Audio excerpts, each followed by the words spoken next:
अलीगढ़ देश में इस्लामिक जिहादी शक्तियों द्वारा दी जा रही ग़ज़वा-ए हिंद आदि धमकियों एवं अन्य हिंसात्मक घटनाओं के विरोध में अलीगढ़ महानगर के युवा राष्ट्रवादियों के संगठन बजरंग बल के सैकड़ों युवा पदाधिकारियों द्वारा संयोजक गौरव शर्मा के नेतृत्व में महामहिम राष्ट्रपति को संबोधित एक 20 सूत्रीय ज्ञापन एसीएम प्रथम विनीत दुबे को प्रेषित किया। ज्ञापन प्रेषित करते हुए गौरव शर्मा ने कहा कि जिस देश का विभाजन 1947 में सांप्रदायिक आधार पर हुआ, इस देश में 75 वर्ष बाद भी हिंदू प्रताड़ना और हिंसा का शिकार है। साथ ही इस्लामिक जिहादी शक्तियों देश के बाहरी प्रांतों में योजनाबद्ध रूप से जनसंख्या असंतुलन तथा हिंदुओं से हिंसा की घटनाएं की जा रही है। उक्त घटनाओं को तत्काल रोक जाने की आवश्यकता है। उन्होंने आगे कहा, इस्लामिक जिहादी शक्तियां देश में गृहयुद्ध की स्थिति उत्पन्न करना चाहते हैं, जिसे किसी भी कीमत पर कुचला जाएगा। बजरंग बल के संरक्षक अशोक चौधरी ने कहा कि भारत ही नहीं, यूरोप, मध्य एशिया सहित विश्व भर में इस्लामिक जिहादी शक्तियां विश्व शांति के लिए चुनौती बनी हुई है। विश्व के सर्वाधिक मुस्लिम जनसंख्या वाले देश होने के कारण भारत में हिंदुओं के साथ हिंसा आदि की घटनाएं अधिक हो रही है। उन्होंने मांग की कि संपूर्ण भारतीय उपमहाद्वीप में सनातन संस्कृति तथा हिंदुओं के विरुद्ध हिंसा को रोकने की नैतिक उत्तरदायित्व भारत सरकार को लेना चाहिए। बजरंग बल अलीगढ़ के महानगर स्तरीय पदाधिकारी दीवानी कचहरी के सामने स्थित जवाहर भवन में एकत्र हुए और एक जुलूस के रूप में जिलाधिकारी कार्यालय पहुंचे, जिसका नेतृत्व अशोक चौधरी, शेखर शर्मा, संजय सिंह, रवि राठी, मोनू पंडित, अमित भारद्वाज, गीता मित्तल, गौरा पाठक आदि ने किया।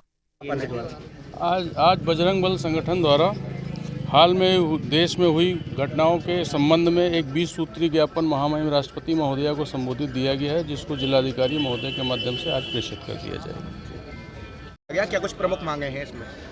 देखिए, 1947 में सांप्रदायिकता के आधार पर भारत का विभाजन हुआ और पाकिस्तान बना, लेकिन ये बड़ा ही दुर्भाग्यपूर्ण विषय है कि आज दोबारा 1946 जैसे हालात इस देश में देखने को मिल रहे हैं। अगर आप देखेंगे तो अगर उत्तर प्रदेश में छुटपुट घटनाएं हैं, लेकिन अभी हल्द्वानी में एक अवैध मस्जिद बनी। पहले तो देश में खासकर देवभूमि जैसी जगह उत्तराखंड पर ये लोग अवैध निर्माण कर रहे हैं, और जब निर्माण को बुलडोज़र तोड़ने गया तो वहाँ पर पथराव हुआ, पेट्रोल बम फेंके गए, और उसके बाद इस घटना में 6 लोगों की मौत हो गई और 300 लोग घायल हो गए। घटना के विरोध स्वरूप बरेली का एक मौलाना है तौकीर रजा, उसने एक विरोध प्रदर्शन बरेली के अंदर बुलाया और लगभग 8-10 हज़ार या 12,000 मुसलमान वहाँ इकट्ठे हुए, और उसने खुले रूप से चुनौती दी, अगर कोई भी बुलडोज़र हमारे ऊपर चलाया जाएगा तो हम बुलडोज़र चलाने वाले को जान से मार देंगे, और ये उनका संवैधानिक अधिकार है। लेकिन अगर संवैधानिक अधिकार के तहत कोई अवैध ज़मीन पर बनी मज़ार को या मदरसे को तोड़ने जाता है तो इस पर उनका संविधान जो है वो गायब हो जाता है। ऐसी ही घटना एक कर्नाटक में घटी। भारत देश के प्रमुख मंदिरों से 5% टैक्स सरकार लेकर सभी जातियों के उसमें लगाती है। इसको लेके PIL आदरणीय पुष्पेंद्र कुशरेश जी जो राष्ट्रवादी प्रवक्ता हैं, उन्होंने डाली है, हमारे मंदिरों से टैक्स लिया जाएगा और बाकी धर्मों के लोगों को विकास में लगाया जाएगा। ये कहीं ना कहीं न्यायोचित है। या तो सभी मंदिरों से, मस्जिदों से, मदरसों से, गुरुद्वारे से सबसे टैक्स लिया जाए, या फिर ये टैक्स की व्यवस्था हमारे यहाँ भी ख़त्म हो। वो तो विधान परिषद में भाजपा की सरकार थी तो वो कैंसिल हो गया। ऐसी ही एक विशेष घटना जो इस देश में गृहयुद्ध कराकर पूरे देश की जो एकता, अखंडता है, इसको ख़त्म करना चाहती है और इस देश को इस्लामिक देश बनाने में जुटी है, एक संस्था है देवबंद।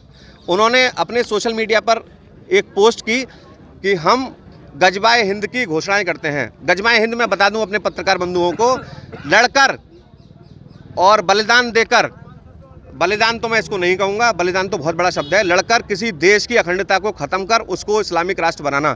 भारत, मैं बता दूं, और योगी जी भी अभी पूर्व में इस विषय पर बोल चुके हैं कि ग़ज़वा-ए हिंद किसी भी सूरत में हम यहाँ काबिज नहीं होने देंगे, चाहे हमें कितना भी बलिदान देना पड़े। आज फिलहाल ज्ञापन के माध्यम से हमने राष्ट्रपति महोदया को ज्ञापन दिया है जिलाधिकारी के माध्यम से, तौकीर रजा जैसे नेताओं को गिरफ्तार कर जेल भेजा जाए। देश में जहाँ भी हिंदू है, कहीं भी हिंदू के द्वारा अशांति नहीं होती। हिंदू शांति से रहना चाहता है, उसको रहने दिया जाए और उसकी धार्मिक स्वतंत्रता को भी बरकरार रहने दिया जाए। एमओ को आपने बंद कराने की बात की। देखिए, इस देश में बहुत बार नारे लगे, भारत तेरे टुकड़े होंगे, इंशाअल्लाह इंशाअल्लाह। जिस देश में राशन खाते हैं, जिस देश में